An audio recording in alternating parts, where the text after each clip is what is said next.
읽습니다. 형제들아, 너희가 스스로 지혜 있다 하면서 이 신비를 너희가 모르기를 내가 원하지 아니하노니, 이 신비는 이방인의 충만한 수가 들어오기까지 이스라엘의 덜어는 우둔하게 된 것이라.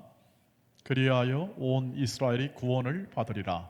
기록된 바 구원자가 시온에서 오사 야곱에게서 경건하지 않은 것을 돌이키시겠고, 내가 그들의 죄를 없이 할 때 그들에게 이루어질 내 언약이 이것이라 함과 같으니라. 복음으로 하면 그들이 너희로 말미암아 원수된 자요, 택하심으로 하면 조상들로 말미암아 사랑을 입은 자라. 하나님의 은사와 부르심에는 후회하심이 없느니라. 너희가 전에는 하나님께 순종하지 아니하더니 이스라엘이 순종하지 아니하므로 이제 긍휼을 입었는지라. 이와 같이 이 사람들이 순종하지 아니하니 이는 너희에게 베푸시는 긍휼로 이제 그들도 긍휼을 얻게 하려 하심이라. 하나님이 모든 사람을 순종하지 아니하는 가운데 거두어 두심은 모든 사람에게 긍휼을 베풀려 하심이로다. 아멘. 네, 오늘 11장까지 9장부터 11장까지 계속 진행되는 핵심 주제였던 이스라엘의 이 실패한 현재 운명과 이로 인해서 결국 이방인의 구원이 촉진이 되었는데, 이 이방인의 구원이 촉진됨으로 말미암아 이스라엘 백성의 운명은 어떻게 되는가에 대한 최종적인 그러한 마지막 결말이 되겠습니다.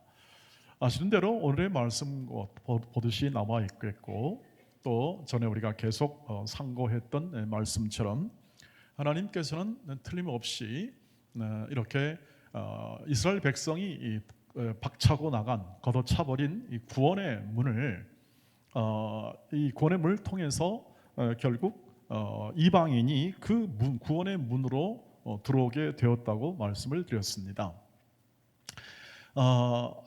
아이러니하게도 이렇게 선택된 백성들은 오히려 이 구원의 문을 박차고 나가는 일이 벌어졌고, 그리고 전혀 선택되지 않고 하나님이 누군지도 모르는, 하나님에 대한 감각이 없는 그러한 이방인, 모든 세상 사람들에게 구원의 문이 활짝 열려서 그 문으로 구원으로 향하는 이방인들이 수도 없이 많아지게 되었다는 것은 정말 이게 도무지 사람의 생각으로는 이해가 안 되고, 더군다나 이 이스라엘 백성이 그러면은 계속 어떤 운명을 걸어갈 것인가에 대한 그러한 것도 사실은 감이 잡히지 않는 그러한 내용이 됩니다.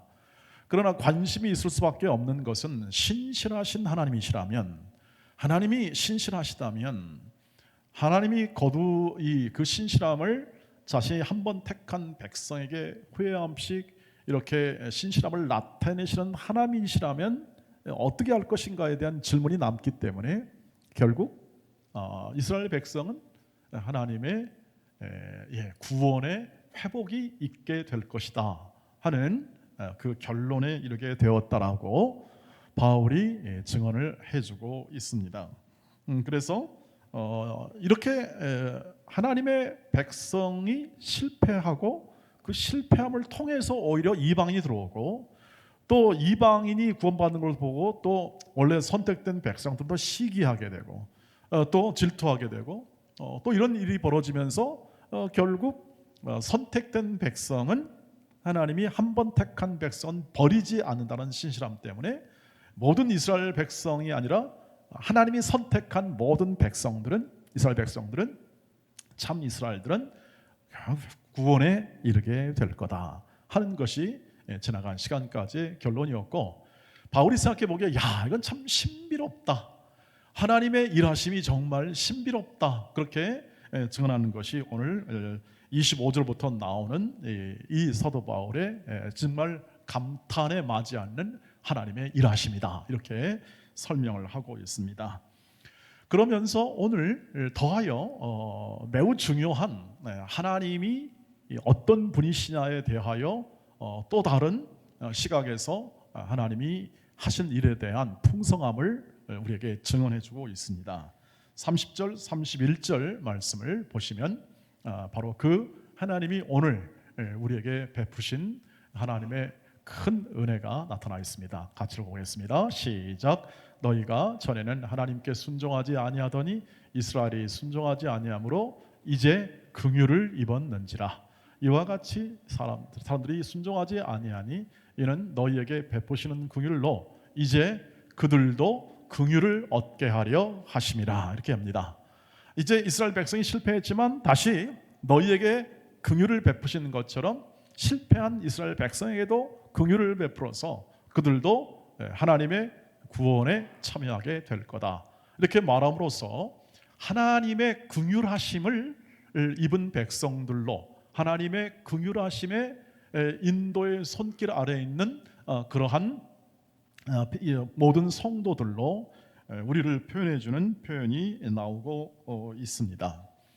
그래서 하나님이 베푸시는 긍휼을 입음으로 말미암아 이 모든 이 사람의 생각을 뛰어넘는 이 하나님의 구원의 큰 영광이 모든 민족에게 나타나고 있다 하는 것을 얘기하고 싶은 것이죠.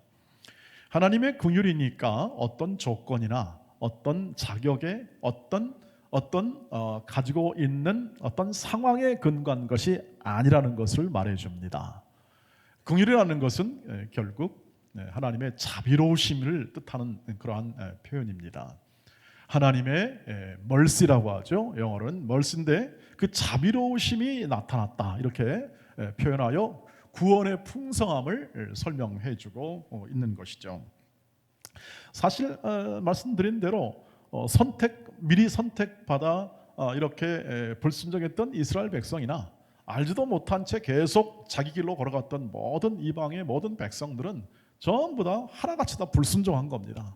다 불순종했지만 하나님이 그 불순종 가운데 있는 이 백성들을 하나님이 긍휼을 입게 하십니다. 자비하심을 입게 하셔서 구원에 이르게 되었다라고 말하는 것이죠.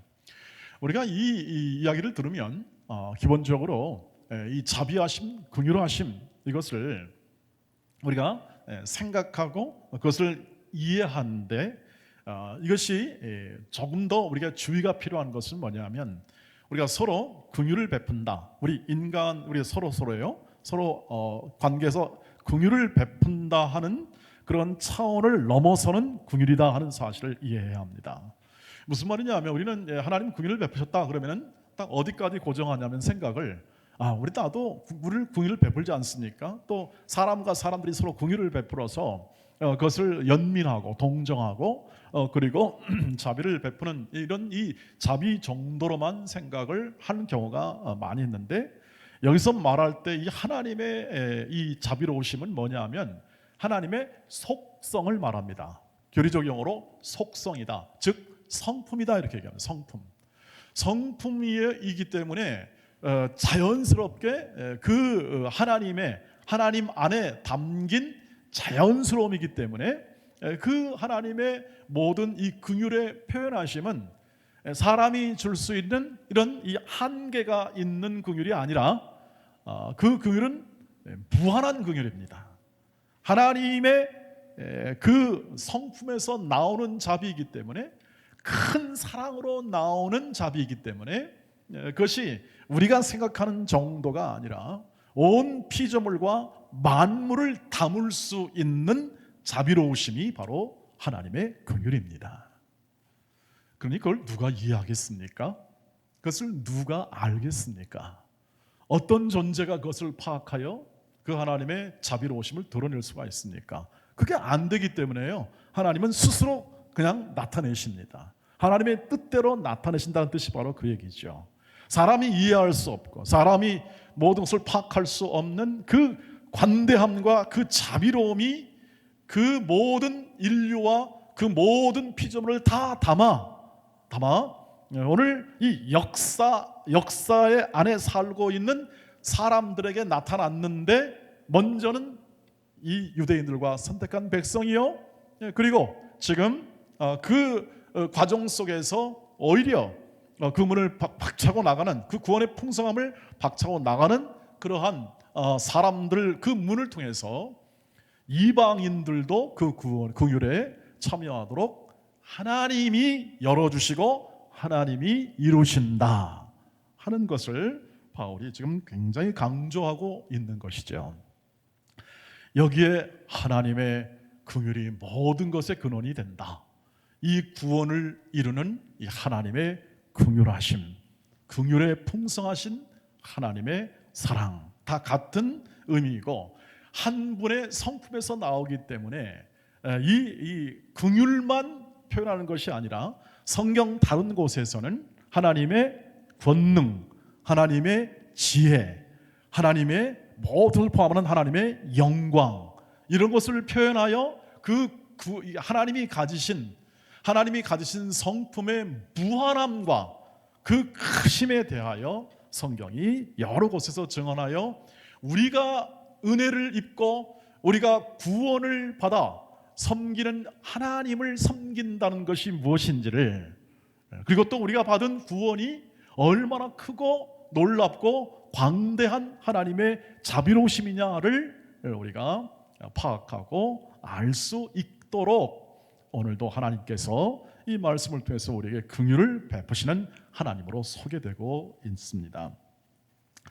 계속해서 우리가 로마서를 하면서 우리 인간의 가지는 관점, 인간이 어떻게 하나님을 믿고 우리가 어떻게 잘 믿어야 되느냐에 대한 관점은 두 번째로 놔두고 계속해서 이 로마서의 이 본질, 복음의 본질과 그리고 그 복음을 주인이신, 복음의 핵심이시고 복음의 주관자이신 이 하나님이 어떤 하나님이냐를 중심으로, 그리고 또 하나님이 어떻게 내 인생과 내 삶에 개입하시고 어떻게 일하시는가를 중심으로 하는 그 설교를 계속 이어갈 수밖에 없는 이유는 뭐냐면 바로 그것입니다.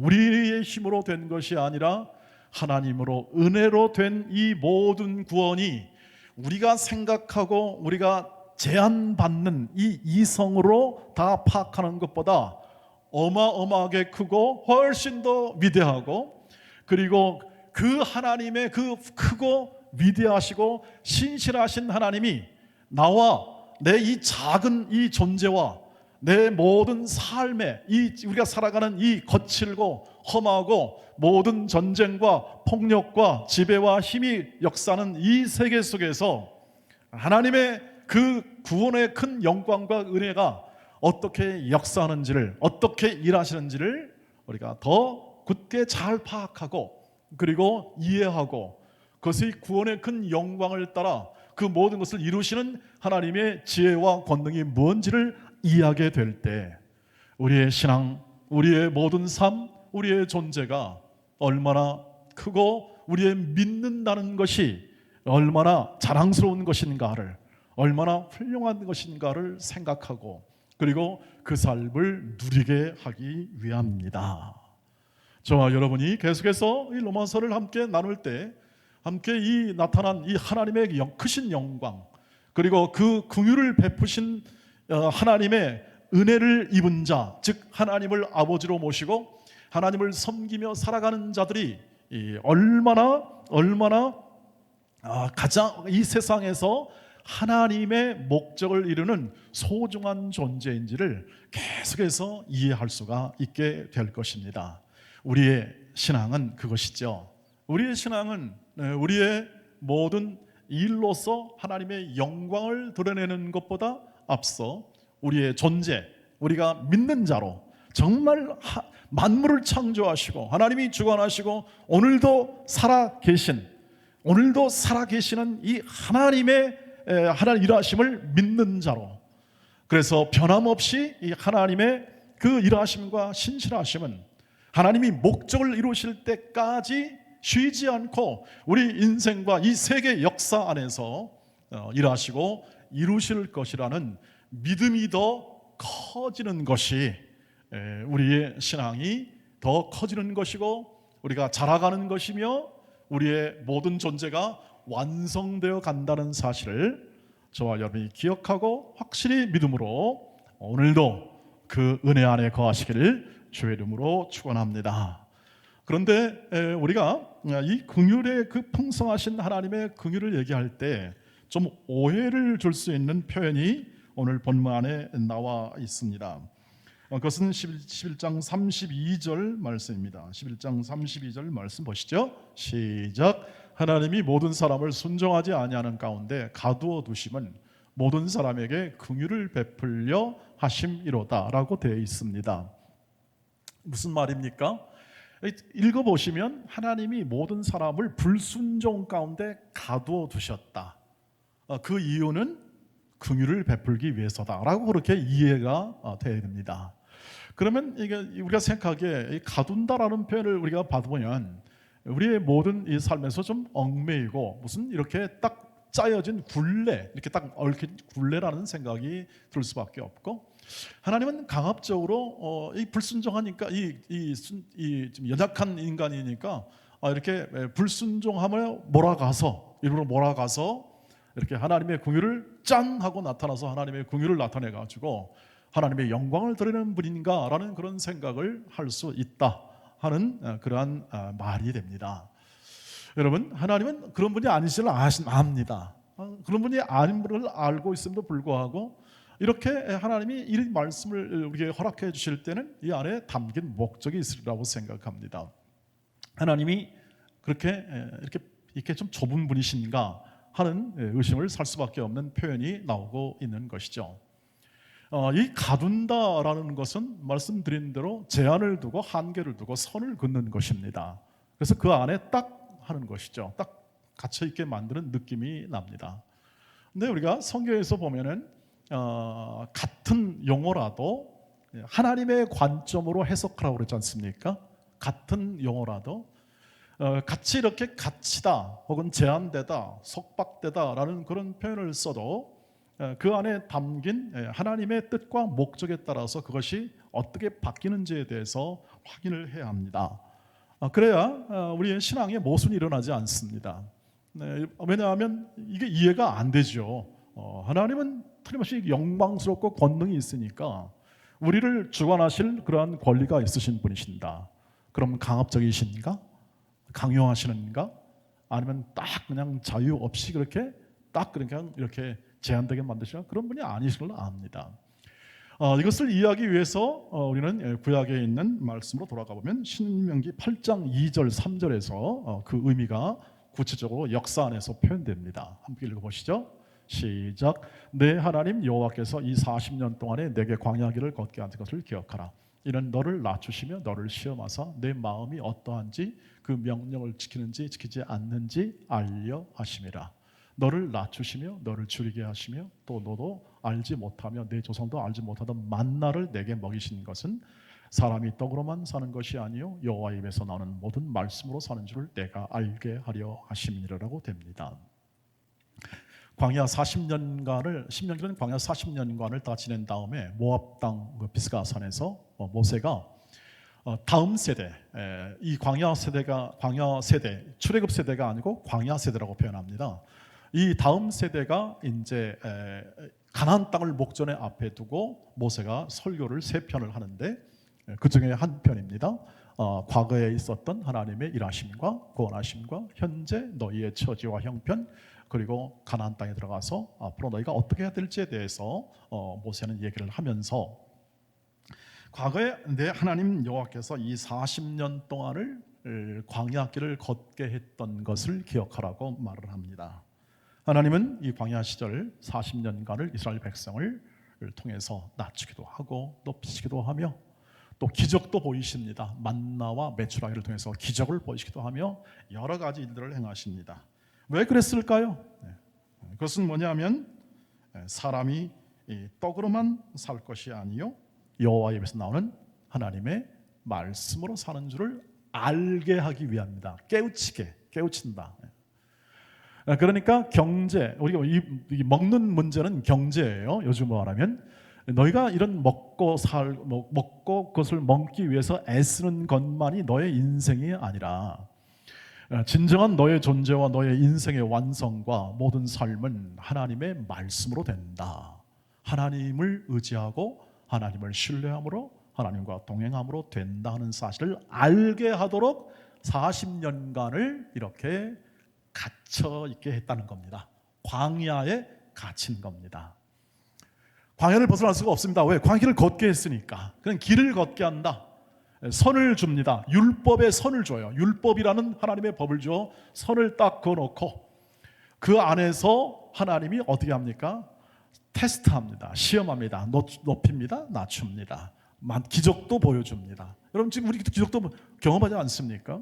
우리가 알지 못했던 기적도 경험하고 우리의 삶에 있는 모든 것들도 경험하게 하시면서 하나님이 뭘 알게 하시냐면 하나님으로 사는 존재가 진짜 참 존재고 그 외에는 답이 없다. 인생에 답이 없다는 사실을 알게 하는 거죠. 그 모든 세상은 언제나 이 자기의 뜻과 자기의 목적대로 움직이기 때문에 그 연약하고 한계 많고 불순종하고 제한이 많은 그 인생을 통해서 얻는 결과는 노력하는 모든 먹고 살고 하는 모든 문제의 결과는 빈 인생을 결실할 수밖에 없는 것이고 헛된 것이다. 헛되다는 것은 비었다 뜻이지 않습니까? 하나님 앞에서 의미가 별로 없는 인생, 시간만 낭비하는 인생이 된다라는 것이고요. 하나님을 신뢰하고 하나님을 따라 그 말씀과 동행하는 인생은 하나님이 약속하고 하나님이 이 계획한 영광의 찬송이 되는 존재로 하나님이 키워가신다. 이것을 얘기합니다. 그래서 그 땅에 있는 모든 전쟁과 폭력, 그 당시로 말하면 땅 따먹기지 않습니까? 영토를 전쟁을 통해서 침략해가지고 땅을 따먹고 경제를 확보하고 자신의 안전과 행복을 확보하는 그 시대 아니겠습니까? 그것이 시대 정신이죠. 오늘날로 말하면 경제가 시대 정신이죠. 잘 먹고만 잘 살게만 해주면 뭐든지 다 허용이 되지 않습니까? 그것은 바로 인간이 가지는 모든 이 추구요, 노력이요, 그리고 가지고 있는 마음, 자기 마음대로 행한 결과이라는 것을 알 수가 있습니다. 그래서 우크라이나와 소련의 이 러시아의 전쟁으로 보시면 땅과 돈을 확보하기 위하여 폭력을 서슴지 않는, 전쟁을 서슴지 않는 대표적인 사례로 이것이 보여지게 됩니다. 그 시대나 지금이나 마찬가지예요. 사람의 본질과 사람의 이 본성이 바뀌지가 않습니다.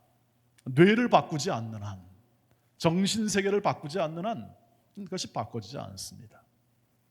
그때 율법을 주십니다. 그 시대 때 광야 시대에 율법을 주세요. 율법의 핵심은 서로 사랑하는 겁니다. 아시는 것처럼 하나님을 사랑하라, 내 이웃을 사랑하라. 이 시대와 이 모든 세대는 결국 그 다음에 힘이 강하고 그 힘을 통해서 확보된 모든 지배가 이 세상이 말하는 정의입니다. 이 세상이 말하는 정의예요. 모든 것을 힘과 어떤 폭력, 전쟁으로 수단화하여 자신의 뜻과 자신의 집단의 유익을 추구하는 모든 세상 속에서 내 이웃을 존중하라, 내 이웃을 사랑하라 하는 말씀을 주십니다. 이 말씀대로 살아라. 그게 하나님, 내가 선택한 하나님의 자녀다. 하나님의 자녀의 보람이다. 하나님의 자녀의 삶이다 하는 길을 선을 제시하는 거죠. 이게 율법입니다. 그러니까 갇혔습니다. 율법에 갇혔으나 그 율법은 하나님이 선물로 주어 그 인생을 복되게 하는 겁니다. 거기에 그 선에 따라서 그 안에서 하나님의 말씀대로, 하나님의 뜻대로 사는 삶의 실력을 키워내는 겁니다. 그것이 갇혀 있는 이곳에 하나님이 이제 긍휼을 더하신다는 의미입니다. 하나님은 긍휼을 포기하신 적이 없습니다. 갇힌 상태라도 하나님이 긍휼을 포기하지 않는다 이 뜻입니다. 율법이 갇힌 것처럼 보이죠. 너 이거 지켜라, 안 그러면 저주받는다. 여러분, 저주는요, 너 저주로 끝내겠다는 뜻이 아니라 이렇게 하면 혼난다 이 뜻입니다. 혼난다. 하나님 뜻대로 하지 않으면 혼나. 왜냐하면 신실하신 하나님이시니까. 신실한 부모가 자녀가 잘못된 길로 가고 삐딱한 길로 가면 당연히 혼내고 당연히 훈계해서 옳은 길로 돌아가는 게 부모의 성실함이죠. 성실함이죠. 긍휼과 사랑이 풍성한 부모의 성실함이 바로 잘못된 길로 걸어가면 그것을 막아서는 것이 부모가 갖는 성실함이라 하는 것이 윤리적으로도 맞고요, 성경에서도 그것을 그대로 표현해주고 있는 것이죠. 그러니까 오늘 하나님의 이 매임, 다시 말하면 하나님께서 이렇게 제한되게 만드는 이 모든 요소들은 그 긍휼하심의 제약받고 긍휼하심이 이렇게 왜곡되는 것이 아니라 그 존재 자체를 하나님의 긍휼로 인도하시는 하나님이 시기와 때에 따라 그 사람을 세워내고 양육하고 하나님의 참됨, 하나님의 신실하심, 하나님이 나와 내 인생과 내 가족과 내 교회와 이 나라와 민족과 온 피조물 안에 어떻게 역사하는지를 알게 하시는, 그리고 또 그것을 따라 삶을 살게 하시는 대상에 대하여, 즉 하나님의 백성에 대하여 실력을 키워내려고 한계를 두시는 겁니다. 선을 주시는 겁니다. 그러니 선물이죠. 여러분, 우리 인생이 선물이라는 건데 왜 율법을 주십니까? 율법도 선물입니다. 선물입니다. 그것이 굴레가 아니라는 거죠. 갇힌다는 게 굴레가 아닙니다. 교회도 매이지 않습니까? 여러분, 성도와 성도가 매입니다. 하나님의 아들 예수를 머리로 삼고 우리 성도들이 몸의 지체가 돼서 매이게 되는 겁니다. 매이게 되니까 아유, 난 매이는 게 싫다, 난 교회 매이는 게 싫어, 나는 이렇게 깊이 안 들어갈래, 이런 말을 하지 않습니까? 예, 너무 깊이 안 들어서도 괜찮겠습니다. 실망하니까요, 다. 왜냐하면 우리 같이 연약한 인생들, 즐길 것 같은 연약한 인생들이 다 모여 있습니다. 다 모여 있고 다 하나님의 긍휼하심을 입어서 불순종 가운데 하나님을 모른 채 지식 없는 그런 헛된 인생을 살아가는 그 순간에 어떻든지 하나님의 은혜로 다 이 자리에 모여서 다 하나님이 다 그 아래, 하나님의 말씀 아래 전부 다 한 지체가 되고 다 매이게 만든 거죠. 그러나 하나님의 이 뜻을 모르면 불만이 나옵니다. 아유, 나는 할 일도 많고 내가 하고 싶은 일도 많은데 왜 이렇게 매이게 하는가 하는 거죠. 하나님이 긍휼을 베푸시기 위함입니다. 베풀고 있다는 뜻입니다. 교회의 구성원이 되었다는 것, 신자가 되었다는 것, 믿음의 식구가 되었다는 것은 하나님의 긍휼이 임한다는 뜻입니다. 그러니까 나의 소원과 내 기대와 내 만족으로만 생각하게 되면은 우리는 늘 불평밖에 나올 게 없습니다. 왜냐하면 그것을 이룰 수가 없어요. 이스라엘 백성이 40년 광야 시절 동안에 불순종하다가 다 죽었지 않습니까? 그러나 불순종 죽어도 그 안에 하나님의 긍휼의 임재와 이끄심이 신실하십니다. 못 깨달을 뿐입니다. 사람이 어리석어서 못 깨달을 뿐입니다. 저와 여러분이 교회 생활을 오래 하면 오래 할수록, 그래서 하나님이 주신 복과 그 은혜와 긍휼하심이 풍성함으로 이 교회 생활의 그 즐거움을 회복하셔야 합니다. 오래 하면 오래 할수록 왜 이렇게 표정이 어두워지고 그리고 힘듦이 더 많아지는가 하는 것은 내 기대와 내 소망이 이루어지지 않았기 때문에 그렇습니다. 하나님은 낮출 수도 있습니다. 나를 낮출 수도 있고 여러분을 낮출 수도 있고 우리 인생을 낮추기도 하십니다. 그렇다고 그것이 여러분을 저주하거나 그 하나님의 긍휼하심과 신실하심이 끊어지는 것이 아니라는 거죠. 그 시절, 그때, 그 상황, 그 정황 조건 속에서 하나님의 신실하심이 여전히 함께하고 있고 그 순간을 통해서 우리는 더 견디고 인내하고 더 숙고하는 겁니다. 생각을 해보게 되는 겁니다. 더 생각하고 하나님의 임재와 이끄심이 어떤 것인가를 더 이해하는 시간이 됩니다.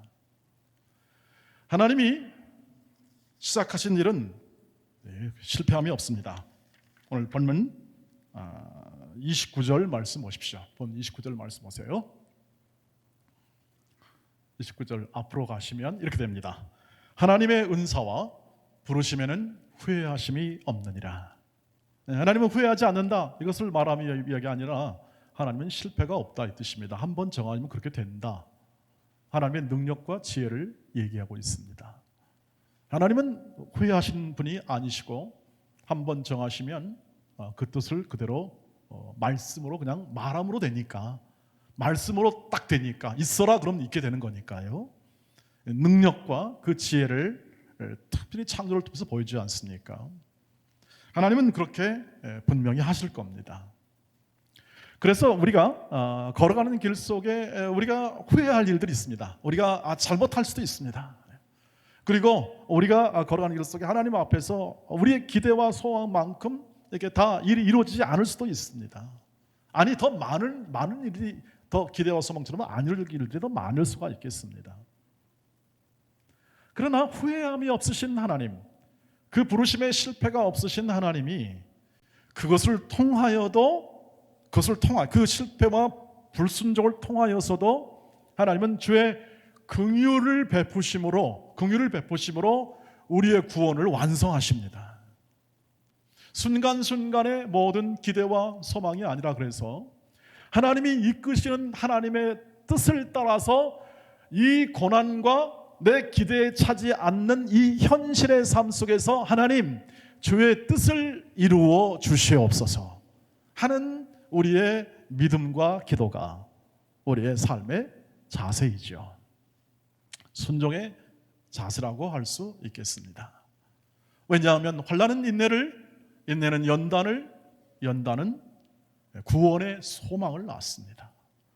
그렇습니다. 이 슬프고 안타까운 이 모든 참사와 그리고 어려움과 그리고 우리가 다 이 모든 것을 다 떠받칠 수 없는, 우리가 다 도울 수 없는 이 모든 현실 속에서 살아가기 때문에 우리는 우리의 걸어가는 바, 우리 자신도 감당하기 힘든 우리의 삶과 우리의 현실 앞에서 체념하기 딱 좋습니다. 세상은 체념하지 않습니까? 뒤에 안 돌아봅니다. 그러나 우리는 하나님을 바라볼 수 있습니다. 긍휼에 풍성하신 하나님을 바라봅니다. 그 긍휼은 끝이 없고 영원한 긍휼로 우리를 한 번 구원하셨기 때문에, 그것도 예수로 말미암아 구원했기 때문에, 우리 힘과 우리 죄가 아니기 때문에 하나님은 그것을 온전히 이루십니다. 이것이 우리의 믿음입니다. 이 믿음을 가지시고 더 확대하시기를 주의 이름으로 축복합니다. 진정한 믿음의 확대는 그것입니다. 믿음이 성장한다는 것, 하나님을 알아가는 겁니다. 우리의 내면과 우리의 지성과 우리의 확신이 하나님이 변치 않는 이 하나님의 역사하심과 그 인도하심을 더 깊이 깨우치는 겁니다. 그래서 그 순간, 어떤 순간이 옵니다.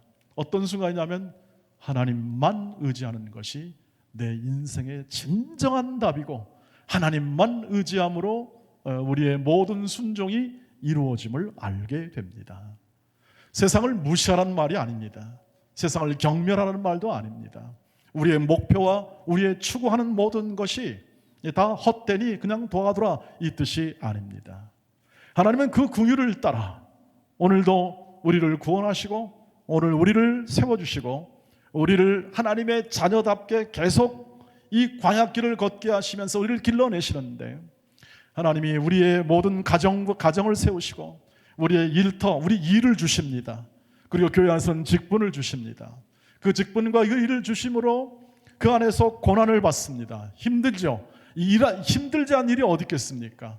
우리에게 주신 모든 직업이나 모든 일들과 이 모든, 하다못해 우리가 정말 마음에 있는 이 자녀 양육에 이르기까지 힘들지 않는 게 어디 있겠습니까? 그러나 그 일들을 주심으로 그 안에서 일하시고 그 안에서 사람을 세워내시고 구원을 온전케 하시는 하나님이 이 모든 일을 긍휼로 베푸사 이루신다 하는 사실을 우리가 확인합니다. 그래서 오늘도 우리의 모든 지나온 모든 삶이 주 예수 그리스도를 통하여 우리를 구원하신 하나님의 넘치는 긍휼 안에 있었음을 우리가 확인하시면 좋겠습니다. 지나간 시절이죠. 올해 한 해도 하나님의 긍휼 안에 있었다. 그러므로 최선의 길이었습니다. 여러분이 살아온 삶이 최선의 삶이었습니다. 후회하지 마십시오. 우리가 회개하고 돌이키는 것은 방향을 바꾸어 행동으로, 삶으로 나가는 것이죠. 감정선에서 머무르는 게 아니라 우리의 삶에서 앞으로 나아가는 것입니다. 후회하지 말은 뜻은 뭐냐면 하나님이 여러분의 모든 인생과 지난 한 해의 삶을 우리의 기대만큼 채우지 않았을 뿐입니다. 하나님은 하나님의 뜻과 하나님의 목적을 따라 낮추시기도 하고 높이기도 하면서 여러분의 모든 기대와 소망을 넘어서는 하나님의 신비한 구원을 이루셨습니다. 여러분이 흘렸던 눈물과 어려웠던 시절의 고통과 그 인내가 커지게 된다는 사실을 기억해 주십시오. 하나님이 살게 하신 만큼, 하나님이 우리에게 시간과 공간을 통하여 살게 하신 만큼 우리는 커져가는 겁니다. 우리 인생은 그냥 이렇게 정체되는 것도 아니고 우리의 하나님의 긍휼 안에서 우리의 인생은 하나님이 모든 것을 합력하여 선을 바꾸시기 때문에 우리 하나님이 선택한 모든 백성들의 삶은 전진해 나가는 것입니다. 넘어졌을 수 있습니다. 우리가 부족하게 이 다못을 채울 수 있겠지만 하나님의 긍휼은, 하나님의 인도하심은 우리 인생을 시간과 이 세월만큼을 채워넣습니다. 긍휼을 채워넣습니다. 채워넣어서 오늘 이 자리까지 이르게 하신 것입니다. 그것을 보셔야 합니다. 그것을 아셔야 합니다. 그리고 그것을 마음에 지속적으로 확신하셔야 합니다. 하나님의 사람들이 가지는 그 영광이 하나님의 긍휼로 통하여 나타나 우리의 모든 삶에서 하나님의 뜻을 이룰 그날로 우리는 계속 살아가고 있습니다. 새해를 열어주시면 그 일하시는 하나님이, 구원하신 하나님이 열어주신 것으로 믿으시기를 바랍니다. 우리의 모든 성공과 모든 우리의 성취가 하나님의 뜻한 바가 아니라면 그것은 아마 없어질 겁니다. 하나님의 뜻을 영원히 남고 하나님의 뜻에 순종한 인생과 삶은 하나님이 기억하심으로 그 모든 것을 영광스럽게 만드시고 바꾸십니다.